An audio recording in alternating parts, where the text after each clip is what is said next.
This is how my tenant scammed me for thousands of dollars and even got my property manager arrested. Hey guys, Tat Londono here with another real estate video. Today we're going to be talking about another one of my property scandals. This story is actually pretty insane and it happened over a 2-year period. And the reason I'm sharing it with you today is because I want to show you that being a landlord isn't as glamorous as everyone makes it out to be. So you've seen it everywhere. You've seen it on TikTok, Reels, here on YouTube Shorts. You see people flipping properties, investing in properties, making 100K here, 100K there, collecting rent, passive income.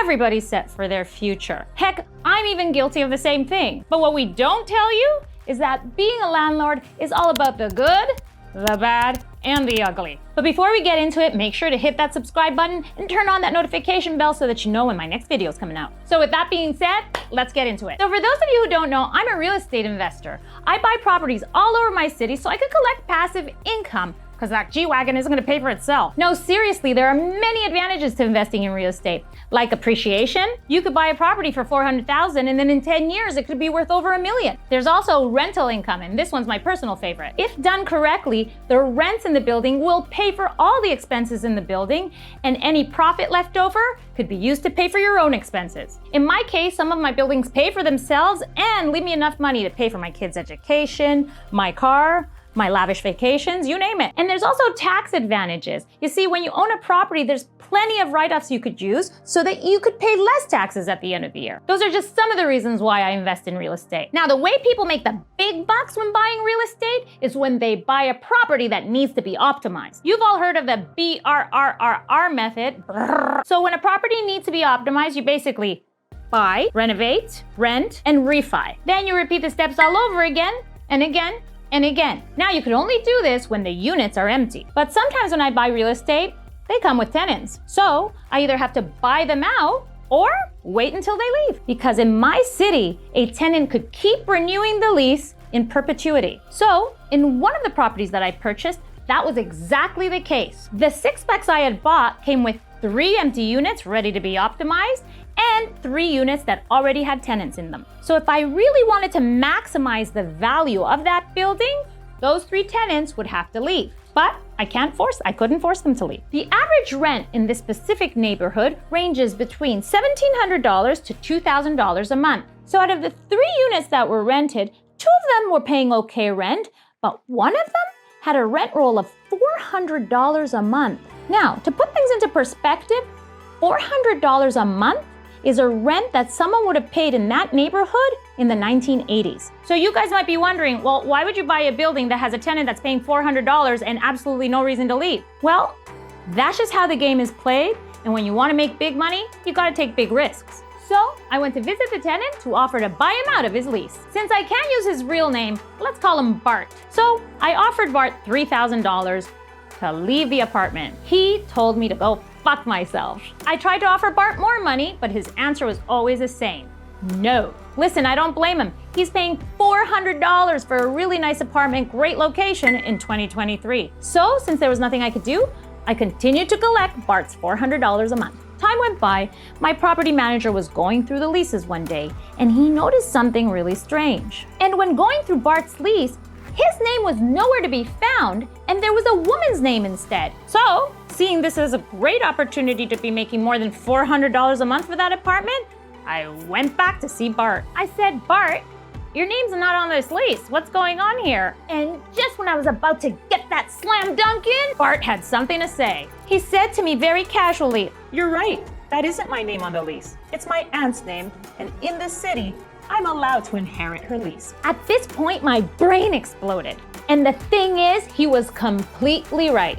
In many cities across America, you can inherit a lease. So there was nothing left for me to do except walk back into my car and go home. You see, the law is the law, and I totally believe that people should obey the law. What I'm not okay with is people breaking the law and trying to scam me in the process.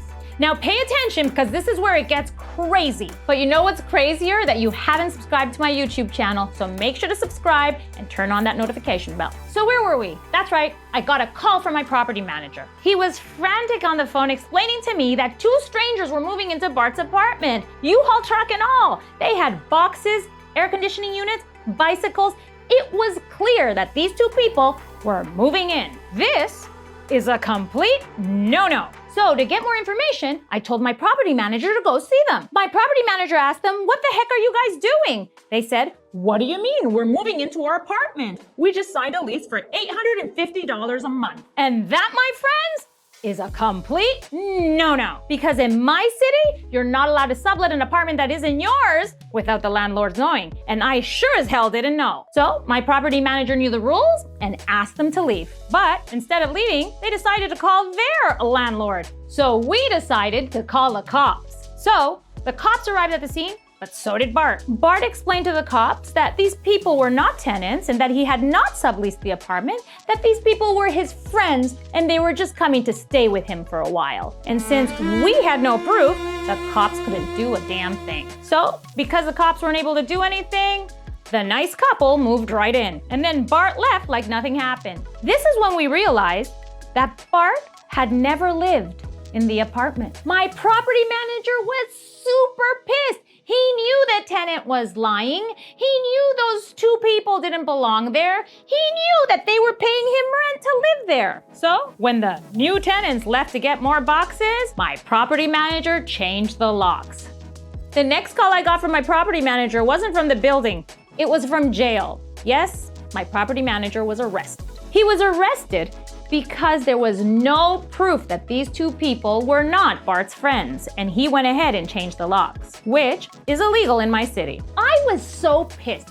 How could this happen? The guy's name isn't on the lease. Those two people are not his friends. They barely knew the guy, and now my property manager's arrested? I'm committing the illegalities? This is bullshit. It was getting totally out of hand. So this was a job for my super lawyers. These are the guys that I call when the crazy shit goes down in my company. If there's a problem that needs to be fixed, I call them. And this was a serious problem that needed to be fixed. I had had enough. So after multiple calls and multiple meetings, they admitted to me, this is gonna be really hard because you see, the truth is, you have no proof that those two aren't his friends. Just before we were about to give up, my lawyers came up with a really bright idea. The lawyers said that if I could get the people to admit that they were subleasing, I could get rid of them and I could get rid of Bart. And the only way I could do that would be through an audio recording. And that would mean that I would have to go to the property and secretly record them. This stressed me the fuck out because I am not into that shit. I'm not 007, I'm not Inspector Gadget, and I'm certainly not a private investigator.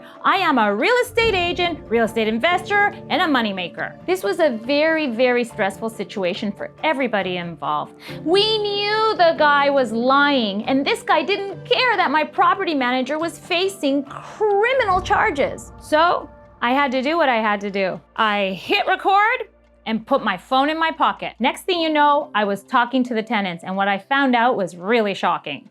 They explained to me that if we were gonna talk, we'd have to talk outside. This is because they had found out that Bart had installed cameras in the apartment before they moved in and was watching their every move. They had explained to me that they were new in this country and that they were very uncomfortable with everything that had happened, and they just didn't want to be deported. They also explained to me that Bart threatened to call the police if they were to communicate with me or say anything about the cameras. I then explained to them that nothing was going to happen to them and that if they wanted to leave, they could go ahead and do so. You see, the only reason they stayed was because Bart was threatening them. I told them that everything was fine and that they could leave if they wanted to because there was nothing Bart could do. Then they told me exactly what I needed to hear.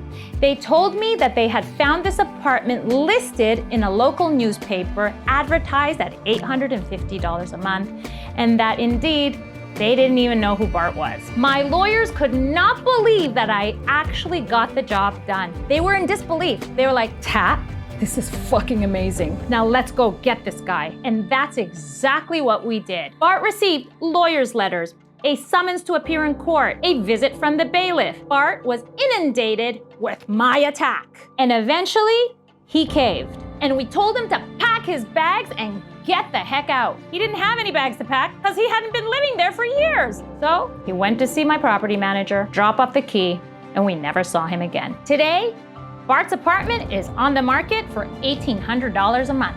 You see, investing in real estate isn't as easy as everyone makes it seem. There's a lot to deal with, you gotta know the law, and sometimes you gotta deal with bullshit. So guys, I hope you enjoyed this story and all the other ones because they are all true. I've experienced a lot in my 20 years of selling and investing in real estate, and I hope you can learn something. Now, this is important. Comment below what you would have done if you had a tenant like Bart living in your building.